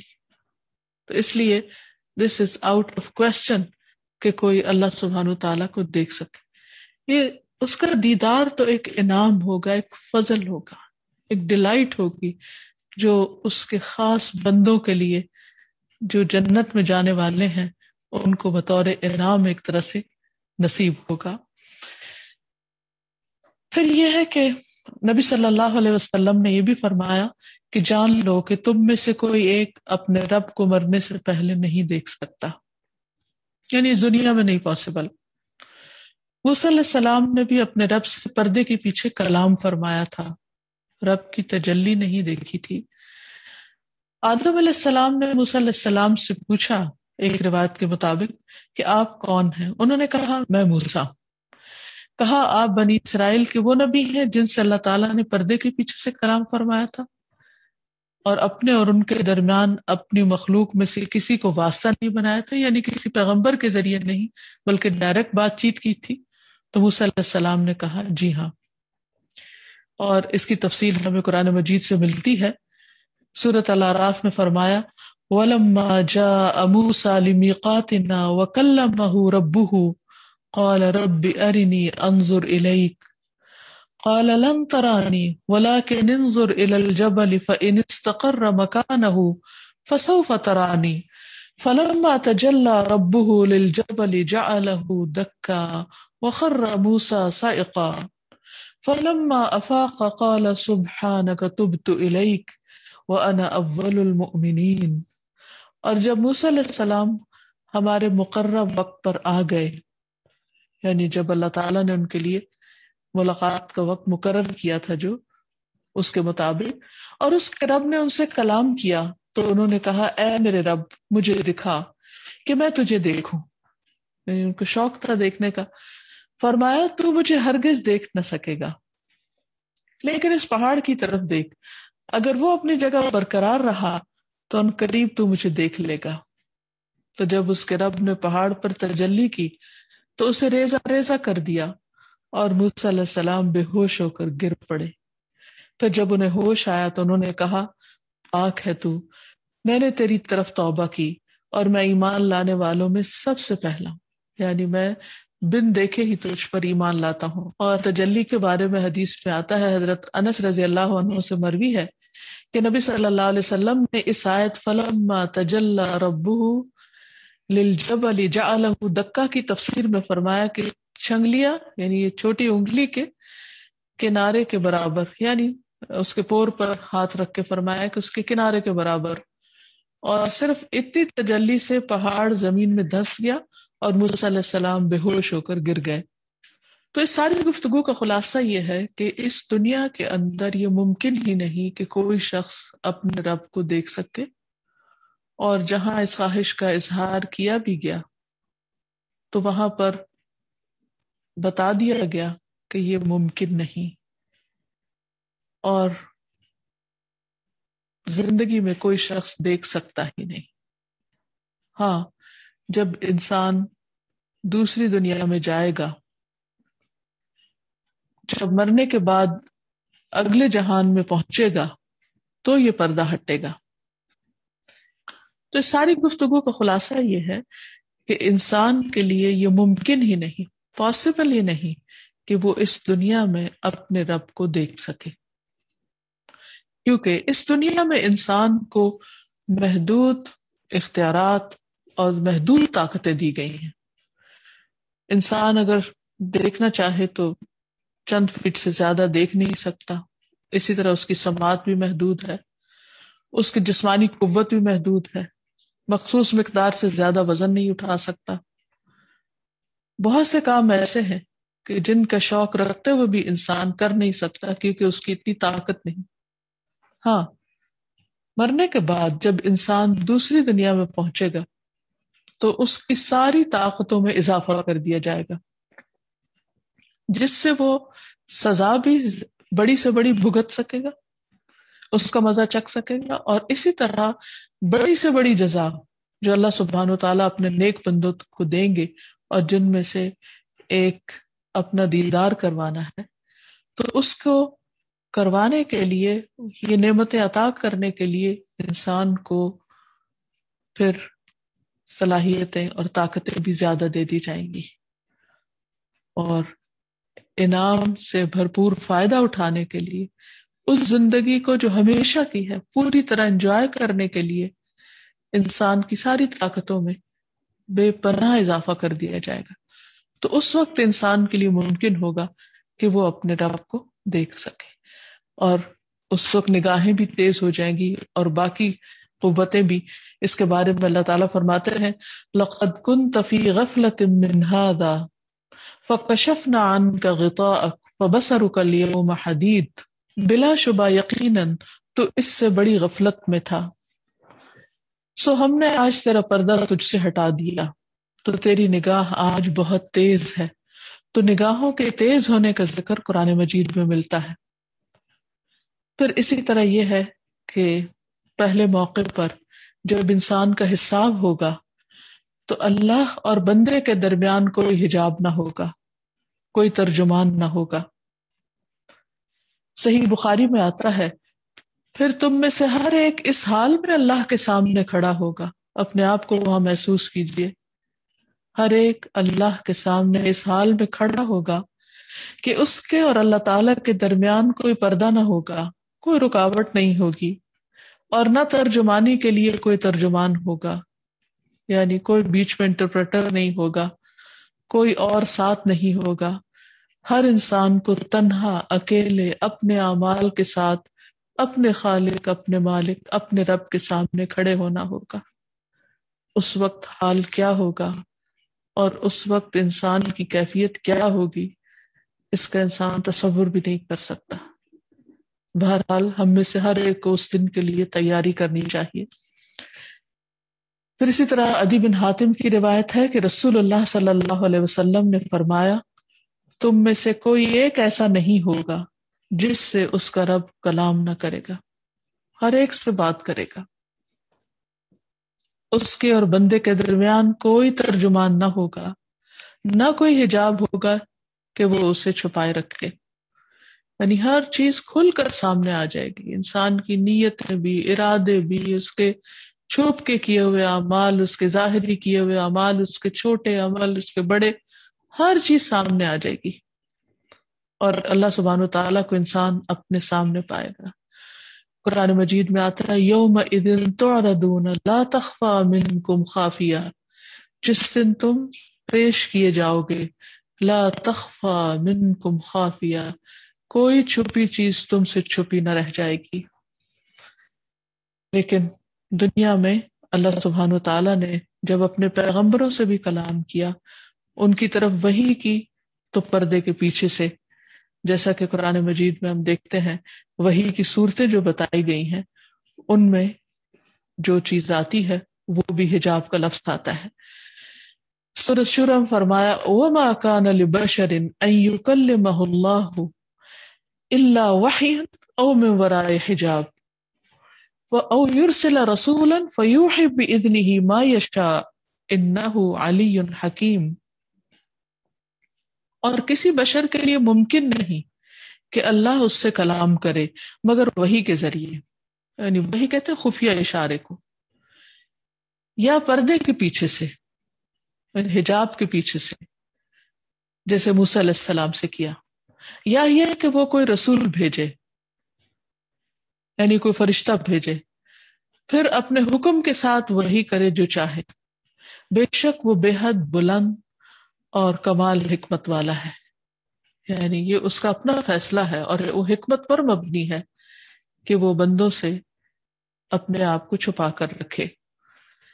اور اللہ تعالیٰ کے کلام کو لینے کی بھی ایک حد ہے، یعنی انسان اپنی مرضی سے اس میں کچھ نہیں کر سکتا۔ یا سوال یہ پیدا ہوتا ہے کہ اس میں آخر کیا حکمت ہے کہ اللہ سبحانہ وتعالیٰ نے اپنے آپ کو بندوں سے چھپا کر رکھا ہے، اپنی مخلوق سے چھپا کر رکھا ہے۔ عام طور پر بھی دیکھا جائے تو جتنی بھی قیمتی چیزیں ہوتی ہیں وہ سب چھپا کر رکھی جاتی ہیں۔ مثلا لوگ سونے چاندی کے ڈھیر کھلے عام نہیں رکھ چھوڑتے، ان کو چھپا کر رکھتے ہیں، ان کو محفوظ رکھتے ہیں۔ اسی طرح جو بھی کوئی چیز قیمتی ہوتی ہے اس کی حفاظت کی جاتی ہے۔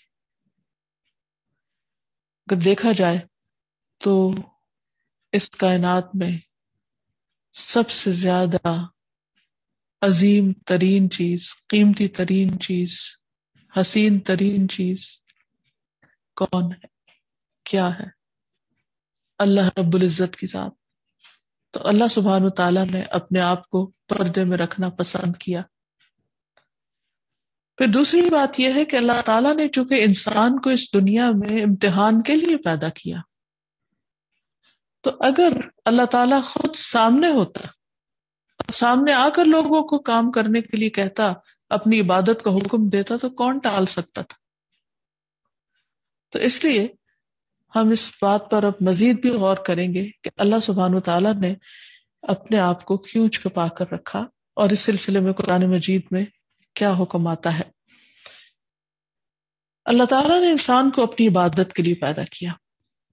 الذی خلق الموت والحیات لیبلوکم ایکم احسن عملا، کہ اس نے موت اور زندگی کو بنایا تاکہ آزما کر دیکھے تم کو کہ تم میں اچھے کام کون کرتا ہے، اور پھر ان اچھے کاموں پر جزا بھی رکھی، اور ہر ایک کے کوشش اور اس کی محنت کے مطابق اس کے لیے بہترین بدلہ تیار کیا، اور پھر اس بدلے کو دینے کا ایک دن بھی رکھا، یوم الدین جس کو کہا گیا، اور اپنے آپ کو خود اس کا مالک فرمایا کہ مالک یوم الدین، کہ اس دن کا وہ مالک بھی ہے، اس دن سارے کے سارے اختیار اسی کے ہاتھ میں ہے۔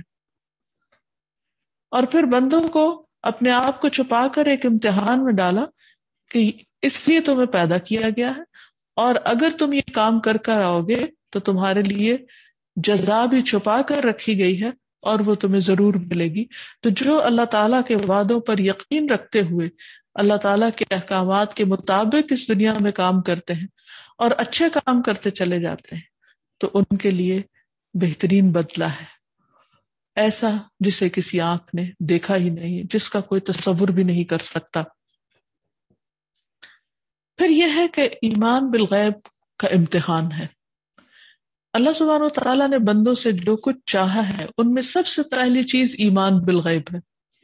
قرآن مجید کے کھولتے ہی اللہ تعالیٰ فرماتے ہیں ذالک الکتاب لا ریب فیہ ھدی للمتقین الذین یؤمنون بالغیب، یہ کتاب جس میں کوئی شک نہیں متقین کی ہدایت کے لیے ہے، وہ لوگ جو تقوی رکھتے ہیں، گاڈ فیئرنگ ہے، اللہ سے ڈرتے ہیں۔ لیکن وہ ہیں کون؟ وہ جو غیب پر ایمان رکھتے ہیں۔ تو غیب پر ایمان عبادات میں سے سب سے پہلی شرط ہے، یعنی عبادت کا تصور ہی نہیں جب تک کہ ایمان بالغیب نہیں، کیونکہ عبادت کے جتنے بھی طریقے بتائے گئے ہیں وہ سب ایمان بالغیب پر ہی بیسڈ ہے۔ اس لیے اللہ سبحانہ تعالیٰ کے نزدیک وہ عمل زیادہ پسندیدہ ہے جو صرف اور صرف اللہ کے حکم کے طور پر، اللہ کے ڈر کے طور پر کیا جائے اور اللہ تعالیٰ کی رضا کے لیے کیا جائے اور بن دیکھے کیا جائے۔ خثعم قبیلہ کے ایک شخص سے روایت ہے، وہ کہتے ہیں کہ میں نبی صلی اللہ علیہ وسلم کی خدمت میں حاضر ہوا تو آپ اپنے کچھ صحابہ کے پاس بیٹھے ہوئے تھے۔ میں نے عرض کیا کیا آپ وہ شخص ہیں جو کہتے ہیں کہ میں اللہ کا رسول ہوں؟ آپ صلی اللہ علیہ وسلم نے فرمایا ہاں۔ میں نے کہا اے اللہ کے رسول، کون سے اعمال اللہ کو سب سے زیادہ محبوب ہیں؟ اسے کیا سب سے اچھا لگتا ہے؟ آپ نے فرمایا اللہ پر ایمان لانا۔ میں نے عرض کیا اللہ کے رسول صلی اللہ علیہ وسلم، کون سے اعمال اللہ تعالیٰ کو سب سے زیادہ ناپسندیدہ ہیں؟ آپ نے فرمایا اللہ کے ساتھ شرک کرنا۔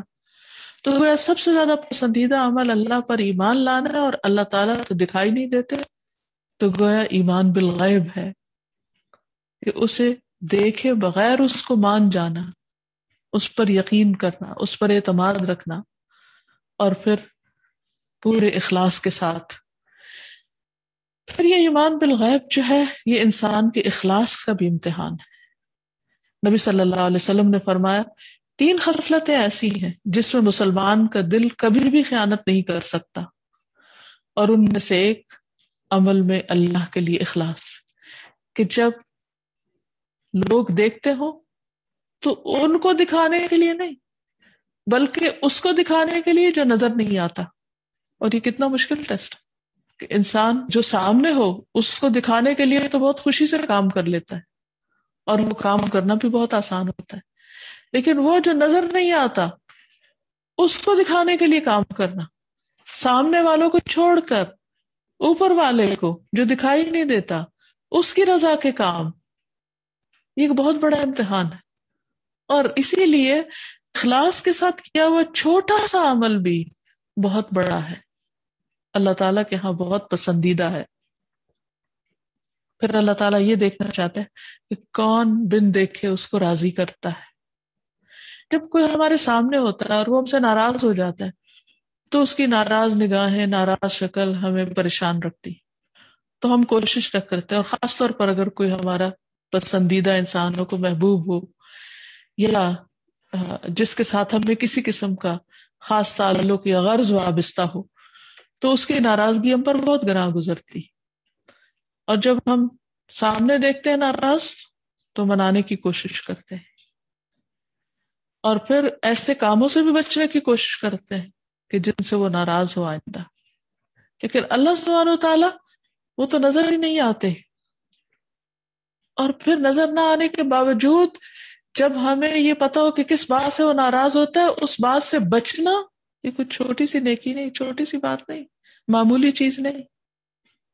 تو اگر اللہ سبحانہ و تعالیٰ پوشیدہ نہ ہوتے، ہمیں نظر آتے رہتے، تو پھر تو ہم ان کو صرف دیکھ کے ڈر جاتے اور کوئی غلط کام نہ کرتے، یا پھر ان کی ناراضگی کے کاموں سے دور بھاگتے، اور پھر اگر کسی وجہ سے کر ہی بیٹھتے تو اس وقت تک چین نہ لیتے جب تک کہ وہ راضی نہ ہو جاتے۔ لیکن ایسے میں اب بھی دنیا میں ایسے لوگ پائے جاتے ہیں اور ہر دور میں پائے جاتے رہے، جب ان کا دل گواہی دیتا ہے کہ ان کا رب ان سے ناراض ہے یا رب ان سے خوش نہیں کسی کام پر، تو وہ اس وقت تک چین نہیں پاتے، اس وقت تک سکون میں نہیں آتے جب تک اپنے رب کو راضی نہیں کر لیتے۔ پھر اسی طرح اللہ سبحانہ و تعالی بندوں کو وقتاً فوقتاً مختلف اعمال کے ذریعے آزماتا ہے، مختلف احکامات دے کر آزماتا ہے کہ کون اس سے غائبانہ طور پر ڈرتا ہے۔ مثلاً ایک موقع پر مسلمانوں کو شکار کرنے سے روک دیا گیا احرام کی حالت میں، تو اللہ تعالیٰ نے پہلے ہی بتا دیا کہ تم آزمایا جاؤ گے۔ فرمایا یا ایھا الذین آمنوا لیبلونکم اللہ بشیء من الصید تنالہ ایدیکم ورماحکم لیعلم اللہ من یخافہ بالغیب ومن اعتدی بعد ذلک فلہ عذاب علیم۔ اے لوگو جو ایمان لائے ہو، یقیناً اللہ تمہیں شکار میں سے کسی چیز کے ساتھ ضرور آزمائے گا جس پر تمہارے ہاتھ اور نیزے پہنچتے ہوں گے، تاکہ اللہ تعالیٰ جان لے کون اس سے بن دیکھے ڈرتا ہے، پھر جو اس کے بعد حد سے بڑھے تو اس کے لیے دردناک عذاب ہے۔ اور یہ صلح حدیبیہ کے سفر کا واقعہ ہے کہ جب مسلمانوں پر شکار ٹوٹا پڑ رہا تھا اور پرندے ان کے ہاتھوں کے پہنچ میں تھے، لیکن چونکہ وہ احرام کی حالت میں تھے تو شکار نہیں کر سکتے تھے، تو کسی ایک شخص نے بھی شکار نہیں کیا، حالانکہ انہیں کوئی روکنے والا نہیں تھا انسانوں میں سے سوائے اللہ کی ذات کے، کہ اس کا حکم تھا، اور اللہ تعالیٰ نے فرمایا کہ یہ ٹیسٹ ہے، صرف یہ ٹیسٹ کرنے کے لیے کہ تم میں سے بن دیکھے کون ڈرتا ہے اللہ سے۔ تو یہ بہت بڑی نیکی ہے اللہ کو دیکھے بغیر اللہ تعالیٰ سے ڈرنا۔ پھر اسی طرح یہ ہے کہ اللہ تعالیٰ نے ایسے لوگوں کے لیے جو دنیا میں اس کو دیکھے بغیر اسے ڈرتے ہیں، قیامت کے دن اپنے دیدار کا وعدہ کر رکھا ہے، اور یہ ان کو ایک طرح سے بطور انعام کروایا جائے گا۔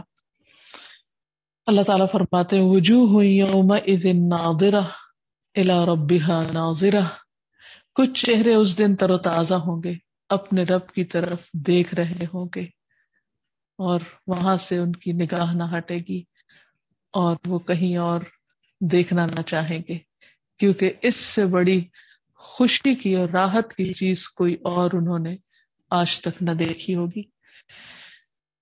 پھر یہ دیدار جنت عدن میں کرایا جائے گا۔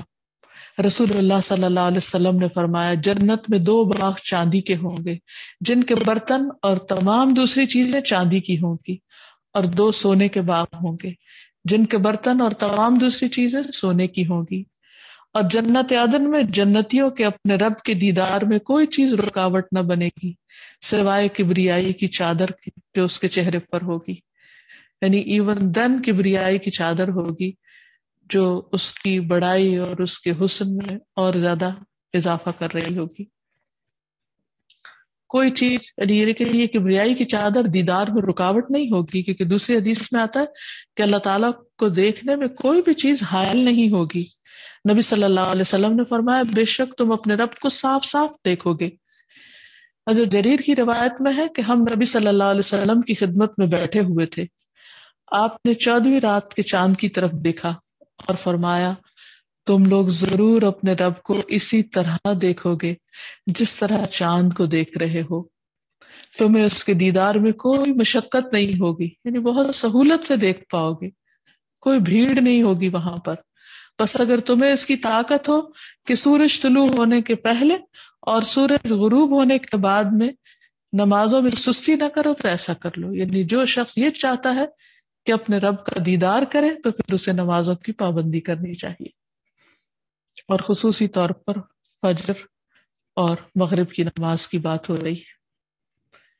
اور پھر جنت میں اس کا دیدار، نبی صلی اللہ علیہ وسلم نے فرمایا جب جنتی جنت میں داخل ہو جائیں گے اور جہنمی جہنم میں داخل ہو جائیں گے تو جنتیوں کو پکار کر کہا جائے گا اے اہل جنت، اللہ کا تم سے ایک وعدہ اور بھی ابھی باقی ہے، یعنی تمہیں تمہارے گھر پہنچا دیا، جنت تک پہنچا دیا، لیکن ابھی بھی ایک وعدہ باقی ہے۔ جنتی عرض کریں گے کہ وہ کیا؟ کیا ہمارے میزان بھاری نہ کیے گئے؟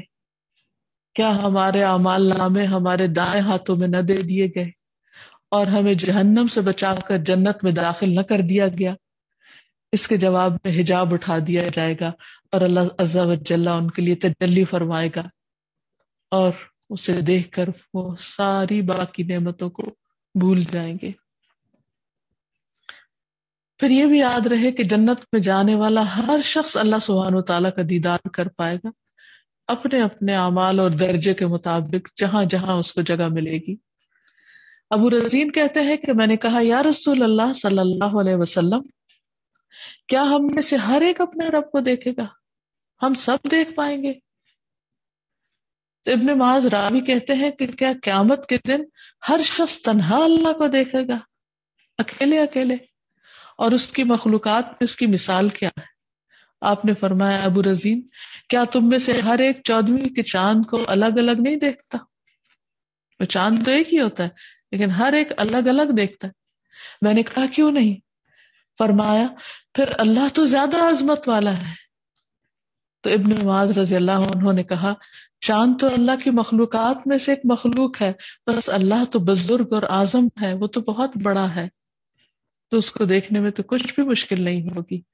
اور ہر ایک اپنے اپنے ذوق اور اپنی اپنی نگاہ اور اپنے اپنے ظرف کے مطابق اللہ سبحانہ تعالیٰ کے دیدار سے لذت حاصل کرے گا۔ تو جب انسان کو اللہ تعالیٰ کی اس صفت کا پتہ چل جائے کہ اللہ تعالیٰ الباطن ہے، اس نے اپنے آپ کو چھپا کر رکھا ہے، تو پھر اس کے اثرات ہماری زندگی پر بھی پڑنے چاہیے۔ اور وہ کیا؟ سب سے پہلی بات تو یہ کہ ہم ایمان بالغیب رکھنے والے ہوں، کیونکہ یہ سارے اعمال کی قبولیت کی شرط ہے۔ جو شخص یہ شرط لگا بیٹھے کہ میں پہلے اللہ کو دیکھوں گا یا اس کی کوئی نشانی دیکھوں گا پھر اس کی بات پر عمل کروں گا، تو پھر اس کا عمل قبول بھی نہیں، کیونکہ جس دن پردہ ہٹ جائے گا اور سب چیزیں سامنے آ جائیں گی، اس دن ایمان لانا فائدہ نہ دے گا۔ تو ایمان بالغیب سارے نیک اعمال کی بنیاد اور شرط ہے۔ اور ایمان بالغیب میں اللہ سبحانہ تعالیٰ پر ایمان، اس کے فرشتوں پر ایمان، اس کی کتابوں پر ایمان، اس کے رسولوں پر ایمان، اور جنت اور جہنم پر ایمان، یعنی آخرت پر ایمان، یہ ساری چیزیں اس میں داخل ہیں، اور یہ سب غیب سے تعلق رکھتی ہیں۔ ایمان بالغیب کی تفصیل جاننا بھی بے حد ضروری ہے۔ حدیث میں آتا ہے کہ ایمان یہ ہے کہ تم اللہ پر ایمان لاؤ اور اس کے فرشتوں پر اور اس کی کتابوں پر اور اس کے رسولوں پر، اور تم جنت پر ایمان لاؤ اور جہنم پر اور میزان پر ایمان لاؤ اور تقدیر کے اچھے برے ہونے پر ایمان لاؤ۔ یعنی ان تمام چیزوں کا تعلق غیب سے ہے، ان میں سے کچھ بھی ہماری نگاہوں نے نہیں دیکھا۔ ایک وقت تھا جب لوگ رسولوں کو اپنے درمیان پاتے تھے اور ان پر ایمان لاتے تھے، لیکن اب وہ وقت بھی گزر چکا کیونکہ رسولوں کی آمد کا سلسلہ ختم ہو گیا۔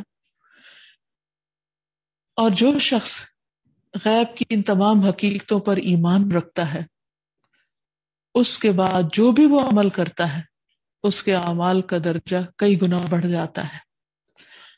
غیبانہ ایمان کی اپنی ایک فضیلت بھی ہے۔ اس سلسلے میں ایک طویل حدیث میں آتا ہے، حضرت انس کہتے ہیں کہ نبی صلی اللہ علیہ وسلم نے فرمایا، ایمان کے لحاظ سے سب سے زیادہ تعجب انگیز مخلوق کون سی ہے؟ یعنی آپ نے اپنے صحابہ کو سوال کیا۔ صحابہ نے کہا کہ فرشتے۔ آپ نے فرمایا فرشتے ایمان کیوں نہ لائیں گے؟ یعنی وہ کیسے ایمان نہیں لائیں گے؟ سارے حقائق ان کے سامنے ہوتے ہیں۔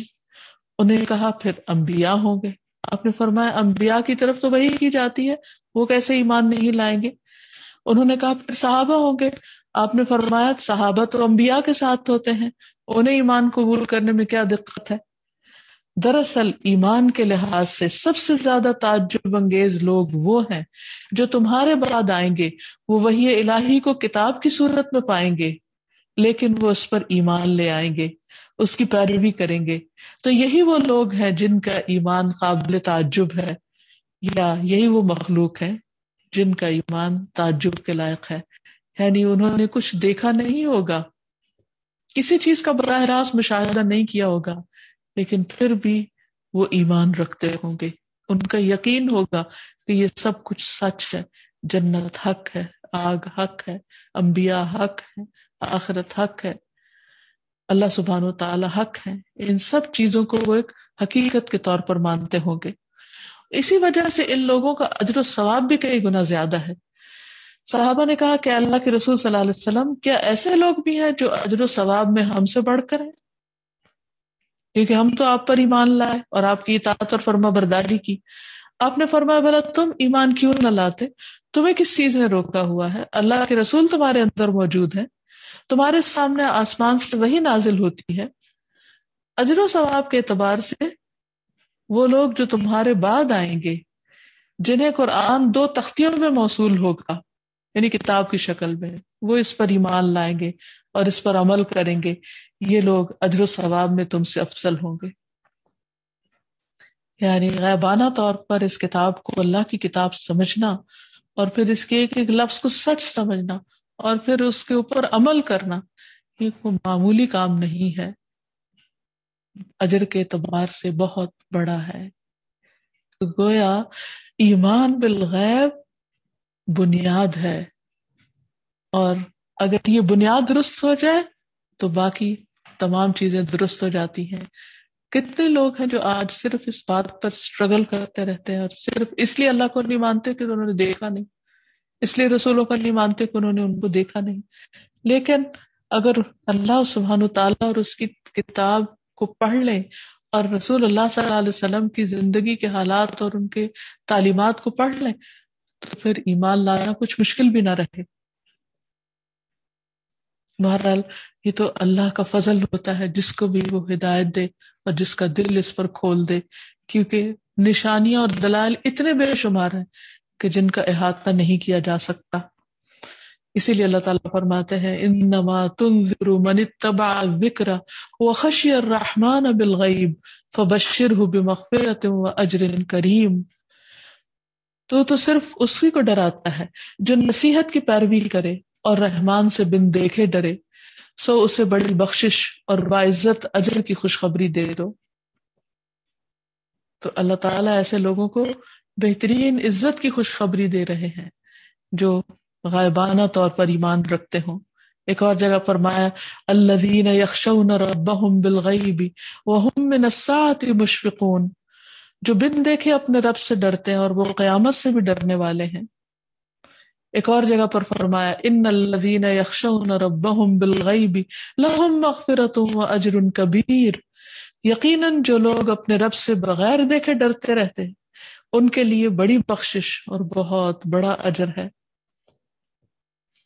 ایک اور جگہ پر فرمایا انما تنذر الذین یخشون ربهم بالغیب واقاموا الصلاة ومن تزکى فانما يتزکى لنفسه وإلی اللہ المصیر.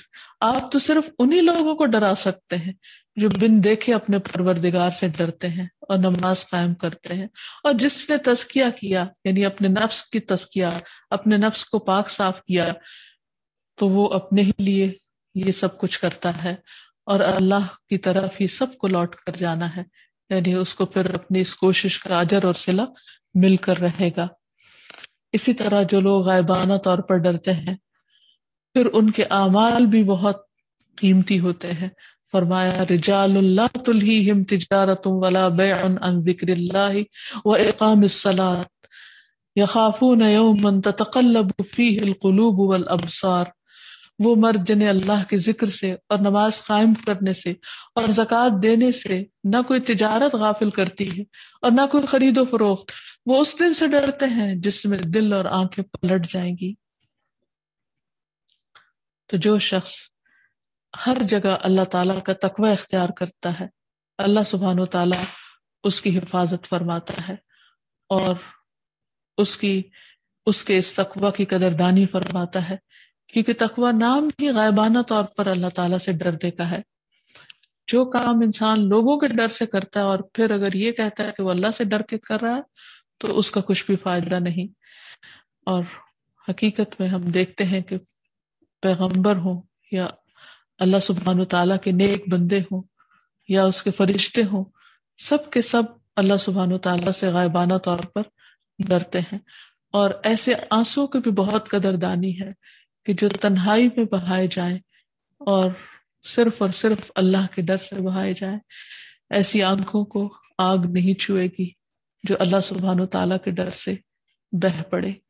اللہ تعالیٰ قیامت کے دن 7 لوگوں کو اپنے عرش کے سائے تلے جگہ دیں گے، جن میں سے ایک وہ شخص بھی ہوگا جو تنہائی میں اپنے رب سے ڈر کے آنسو بہا دے. اور اس کی خشیت سے بہنے والے آنسو جو ہیں وہ اللہ تعالیٰ کو کوئی ہر چیز سے زیادہ محبوب ہیں. پھر اسی طرح ابو ہریرہ رضی اللہ عنہ روایت کرتے ہیں کہ رسول اللہ صلی اللہ علیہ وسلم نے فرمایا، اللہ کے خوف سے رونے والا انسان دوزخ میں داخل نہیں ہوگا جب تک دودھ تھن میں واپس نہ چلا جائے.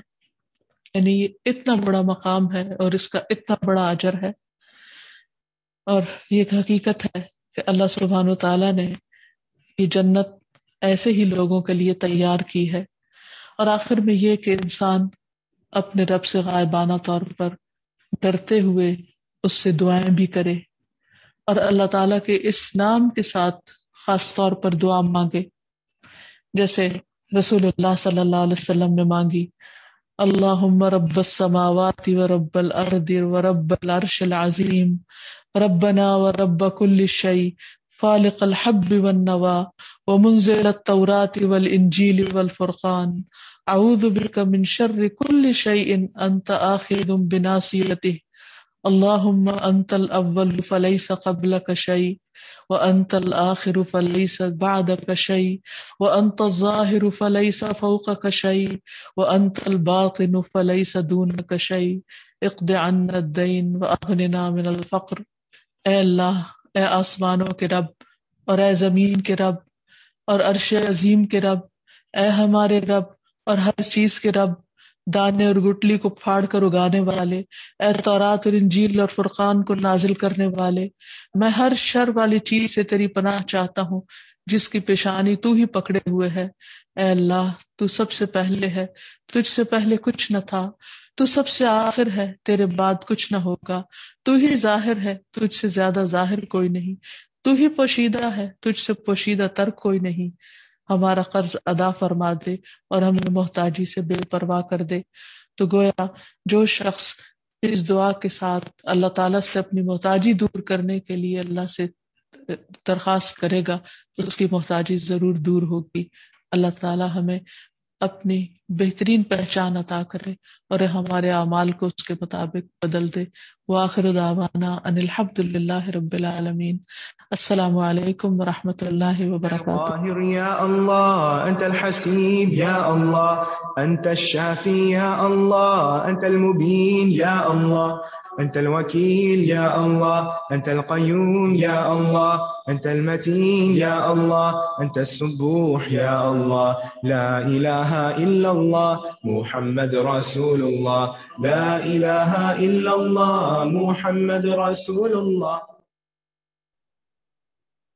السلام علیکم ورحمۃ اللہ وبرکاتہ. جی کیسے ہیں سب ساتھی؟ الحمدللہ بہت ہی خوبصورت اللہ تعالیٰ کے نام، اللہ کی پہچان ہمیں ہو رہی ہے. ہر کلاس کے بعد ایمان کا لیول بڑھتا جاتا ہے نا. سبحان اللہ.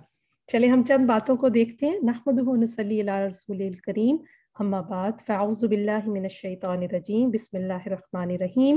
رب اشرح لی صدری ویسر لی امری واحلل عقدۃ من لسانی یفقہوا قولی رب زدنی علما اللہم فقہنا فی الدین آمین. جی اللہ تعالیٰ کا نام الظاہر، کیا ذہن میں کیا مطلب آتے ہیں آپ کے؟ سب پر غالب. پھر اور اس میں کیا چیزیں تھی کہ اپنی اللہ تعالیٰ اپنی نشانی اور دلائل کے اعتبار سے سب سے واضح ہے نا، ٹھیک ہے نا. اور پھر اللہ سبحانہ تعالیٰ اپنی ذات کے اعتبار سے تمام مخلوقات سے بھی اوپر ہے اور باقی سب اس کے کنٹرول میں، اور وہ عرش پر ہے. تو اس بات سے ہمیں کیا سکون ملتا ہے؟ ہماری زندگی میں کوئی مسئلے مسائل تو نہیں ہے، کوئی چیزیں ایسی تو نہیں ہیں. جب انسان اپنے رب کو پہچانتا ہے نا، آپ دیکھیں یہ دنیا امتحان کے لیے ہے نا. جیسے سورۃ ملک میں بھی ہم پڑھتے ہیں کہ اللہ نے زندگی اور موت کیوں بنائی، کہ اچھا کام کون کرتا ہے. تو آپ اس کو اس طرح سوچیں جیسے کمرہ امتحان میں بیٹھے ہوتے ہیں نا. تو اگر کوئی ٹیچر ڈیسائیڈ کرے کہ 100 مارکس دینے ہیں اور اسٹوڈنٹس کو دیکھتے ہوئے وہ کہ چلو یہ ذرا تھوڑا سا کمزور اسٹوڈنٹ ہے، اس کو نا چھوٹے چھوٹے 10 سوال دے دیتا ہوں، اور یہ اسٹوڈنٹ تھوڑا سا اتنا نہیں ہے، اس کو 2 سوال دیتا ہوں، ذرا تھوڑے ٹف دے دیتا ہوں، اور اس کو جو ہے وہ میں تھوڑے سے اس طرح کے سوال دے دیتا ہوں۔ تو اب آپ بتائیے کہ اگر کمرہ امتحان میں سب ایک دوسرے سے بحث شروع کر دیں کہ یہ کیا بات ہوئی، اس کے تو بس 2 سوال ہیں، وہ تو جلدی جلدی فارغ ہو جائے گا۔ ہوتا ہے ہمارے ساتھ ایسے؟ ہم نے کبھی سوچا ہے کہ ہم اپنے امتحان تو نہیں آپس میں کمپیئر کر رہے؟ کسی کی شادی نہیں ہوئی تو ابھی تک شادی کیوں نہیں ہوئی، شادی ہو گئی ہے تو بچے نہیں ہوئے، بچے ہو گئے ہیں تو بیٹی ہوئی ہے تو بیٹے نہیں ہوئے، اور یا پھر ہمارے پاس ابھی ہماری انکم کیوں نہیں بڑھ رہی ہے نا، اس طرح کی چیزیں۔